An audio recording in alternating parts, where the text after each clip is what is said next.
l'idée de développer et de dupliquer ça sur d'autres communes qui peuvent se déserter, ce qui est souvent le cas. Ça remet du dynamisme dans les petites communes, ça apporte du lien, ça tout ce qui est anti-gaspillage, etc. On achète plus souvent en petite quantité. Je pense aux personnes âgées, par exemple, qui peuvent ne pas se déplacer, peuvent acheter au compte-gouttes tous les jours, c'est toujours ouvert.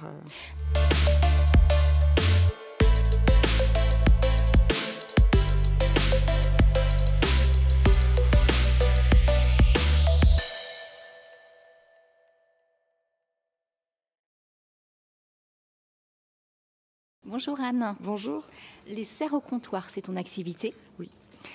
Explique-nous le concept, les serres au comptoir. C'est une épicerie de produits locaux en libre service que j'ai mis en place en juillet 2018, donc un peu plus de 3 ans, sur une petite commune forcée à côté de Laval en Mayenne. D'accord. C'est un petit bourg de 1100 habitants sur la route de Tours à 2-3 minutes en voiture de Laval.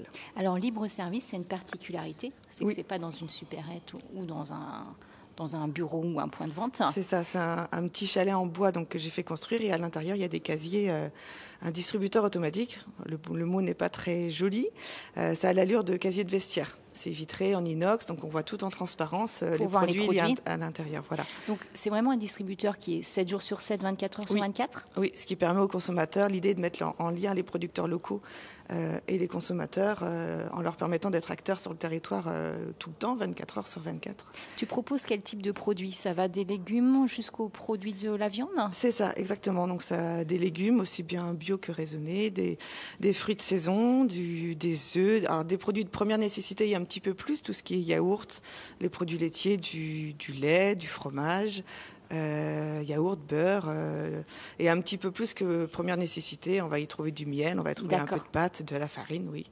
Et comment tu t'organises du coup pour réapprovisionner ton distributeur par rapport au producteur? Comment toi, dans ta journée, tu fais?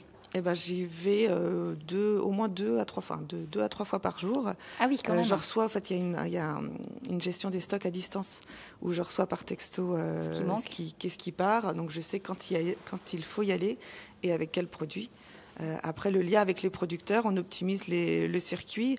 Je vais chercher chez eux à la ferme. D'accord. Certains ont des canaux de vente sur Laval. Oui. Donc, on regroupe nos conduites, on optimise tout ça pour que ce soit aussi bien réfléchi pour moi comme pour eux. Pour éviter aussi de perdre du temps. Du temps, l'empreinte carbone également. Il y a ça qui est... L'idée t'est venue comment de faire un distributeur? Alors, l'idée, je l'avais vue en place en Normandie. Après, moi, je viens d'un milieu qui est tout autre. J'étais réceptionniste concierge dans le tourisme. Rien à voir. Rien à voir. Et puis, j'ai voulu avoir un métier polyvalent, intéressant, dans lequel je puisse m'épanouir et qui puisse aussi être compatible avec ma vie personnelle. Tes producteurs, tu les as sélectionnés, c'était des gens que tu connaissais ou tu as regardé sur un listing qui c'est qu'il y avait autour d'eux? Les deux. Il y a certains producteurs sont venus vers moi, on s'est rencontrés, j'ai aimé leur façon de travailler. C'est avant tout des produits locaux que je veux mettre en avant. Dès lors qu'on sort de la Mayenne, je me limite à la Mayenne, ce qui est déjà très très bien, on a beaucoup de choix, beaucoup de diversité.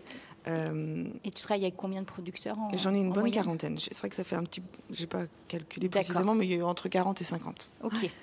L'idée du concours, parce qu'aujourd'hui on est quand même au concours des femmes entrepreneurs, c'est toi qui t'es inscrite. Oui. Tu t'es dit, tiens, je vais mettre vraiment la femme en avant pour l'égalité. Ça, c'est aussi une question de visibilité. Et puis on est tellement la tête dans le guidon qu'on a besoin de savoir qu'on est sur le bon chemin, qu'on fait quelque chose de bien. Il y a aussi le côté challenge de se prouver quelque chose.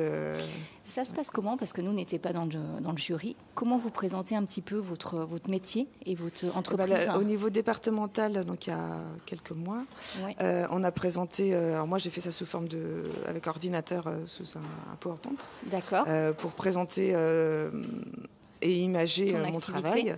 Mon activité. Là, c'était plus quelles étaient les motivations personnelles qu'on avait, qu'est-ce qu'on mettait, et oui, plutôt le côté personnel. Donc c'est une présélection? Oui. Okay. En fait, toutes les filles aujourd'hui ont remporté au niveau départemental sous forme de trois catégories. Ouais. L'innovation, alors comme ça c'est ma catégorie. Ok. La jeunesse, les jeunes femmes, oui. Très jeunes femmes, Ouais. et l'environnement. D'accord, donc toi, tu es dans l'innovation. Oui. Tu arrives aujourd'hui, tu présentes un oral devant plusieurs personnes. Oui, je ne m'attendais pas à une petite dizaine. Ah d'accord, oui. Tranquille. Voilà. Donc tu présentes un oral de combien de temps? Il y a 10 minutes à peu près. D'accord, et donc le résultat? 10 minutes, un petit peu plus au fait. Le résultat va être tout à l'heure. Tout à l'heure, c'est ça. Est-ce que tu as des idées d'évolution pour ton entreprise? L'idée, c'est de dupliquer le projet. C'est vrai que c'est le premier distributeur en Mayenne d'épicerie. Après, il y a d'autres distributeurs. Beaucoup de maraîchers mettent ça au bout de leur champ, par exemple. Après, le côté diversité, vraiment comme une épicerie où on puisse trouver autant de choix. Ça, c'est la partie innovante. Le premier en Mayenne. Et puis, l'idée est de développer et de dupliquer ça sur d'autres communes qui peuvent se déserter, ce qui est souvent le cas. Ça remet du dynamisme dans les petites communes. Ça apporte du lien. Ça tout ce qui est anti-gaspillage, etc. Ce qu'on achète plus souvent en petite quantité. Je pense aux personnes âgées, par exemple, qui peuvent ne pas se déplacer, peuvent acheter au compte-gouttes tous les jours. C'est toujours ouvert. Alors, du coup, on n'en a pas parlé, mais le pain, tu le fais aussi dans le distributeur? Oui. Ok, parce que... Du pain bio de la ferme d'à côté, qui est extra. Ah oui, donc c'est vraiment large, en fait. Oui, c'est vrai qu'au niveau des produits, il y a du jus de fruits, il y a les pâtes locales. On peut faire toutes nos courses au distributeur. Ah, complètement, il y a des galettes, il y a des œufs. D'accord, c'est une vraie logistique, en fait, derrière pour toi. Oui, c'est une sacrée gérer. C'est une bonne gestion. Ouais. Au niveau qualité, par rapport à ton parcours d'entrepreneur, qu'est-ce que tu as besoin? Qu'est-ce qui ressort chez toi? Qu'est-ce qui ressort chez moi? Pour faire ce parcours-là en tant que femme,